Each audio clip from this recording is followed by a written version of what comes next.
Elmwood and Birchwood Drive is just one of the locations that will be under the Hot in Place recycling program. There are 29 other residential streets that will either be sealed or repaired. Hazard volleyball team will be working on training their new setter and defensive team to make it back to the finals next year. Meridian Township prohibits raking your leaves into the street. Brush piles are also illegal and must be removed within 10 days when given notice. 5 people who allegedly terrorized a Jewish camp were arrested on Wednesday in Pennsylvania. 18-year-old Tyler Spencer, 21-year-old Mark Trail, and 18-year-old Cassandra Robertson allegedly drove a white pickup truck recklessly through Camp Bonham along with 16 and 17-year-old minors. The 5 are also accused of intimidating, shouting anti-Semitic slurs, and using paintball guns to shoot campers and staff. An 18-year-old camper was shot leaving a synagogue. The attacks took place on July 14th and 15th. Spencer, Trail, and Robertson are charged with ethnic intimidation, terroristic threats, reckless endangering another person, and institutional vandalism. Juvenile petitions are filed against the 2 minors. We do not know if the defendants are represented at this time. Walt Linsky is an Okemos resident who volunteered his time at the electronic and paper shredding stations at this year's event. Well, it's important because we really need to get the materials into the proper hands who really know how to handle it. And just throwing it away is not a good idea. The event was held at Nancy Moore Park in Okemos from 9 a.m. until 2 p.m. People drove through different recycle stations and volunteers would help unload their recyclables. Besides a little bit of traffic backup on Okemos Road, it's a big attendance. Recyclers could bring in all kinds of items such as glass, electronics, styrofoam, and even books.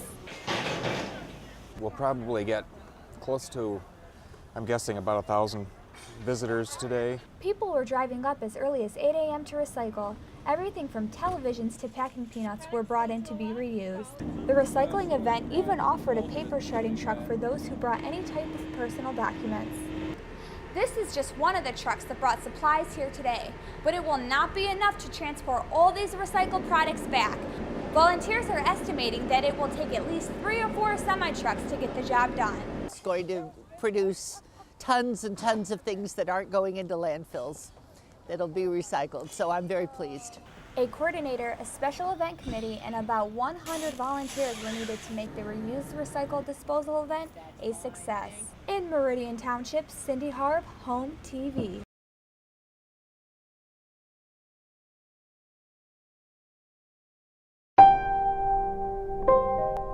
We used to have a scale in my parents' bathroom, and we would always just weigh ourselves on it, we didn't really think much of it. So one day I weighed myself and I was like, wow, that's a lot, or something. I don't know why I even thought that.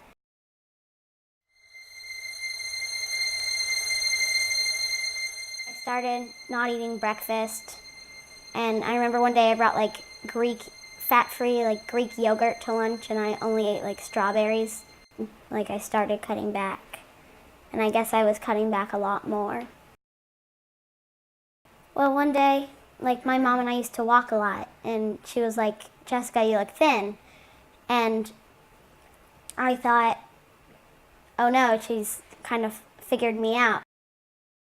I just knew that it was less than the last time she'd been on a scale, which clearly isn't going in the right direction when you're 9 years old. And also there was this kid in my class that was really mean, and he would always tell me I was fat. I wanted to keep losing weight and keep getting skinnier.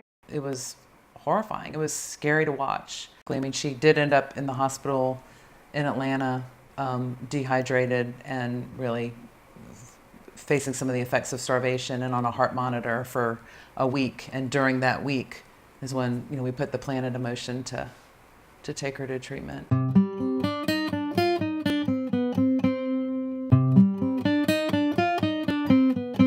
Just don't do it because it's really stupid, and just be happy in your own skin because everyone's different and everyone's beautiful in their own way. Butterfly in the sky. We are all teachers in my family. I come by this pretty honestly. It's in a book, a reading rainbow. Reading Rainbow was famous us for taking you on sort of a backstage tour, giving you an experience that was based in the real world that was related to the literature. The art of storytelling is as intrinsic to being human as is being. We have to be aware that we have to keep storytelling alive in our culture in order for our culture to survive. Use the prevailing technology of the day to excite the child. These very engaging tablet devices are the medium of choice for these kids. Oh, hi. I'm Austin, your book buddy here at Reading Rainbow. It looks like you're ready for Hi, your I'm first LeVar book. Burton, and I'm here to That's introduce great. you to our new Reading Rainbow app. We will be working in the fullness of time with schools, teachers, and school districts all over the country. One of my goals is to make this technology in general universally accessible to kids. We have the ability and the technology to literally transform the way we educate our children.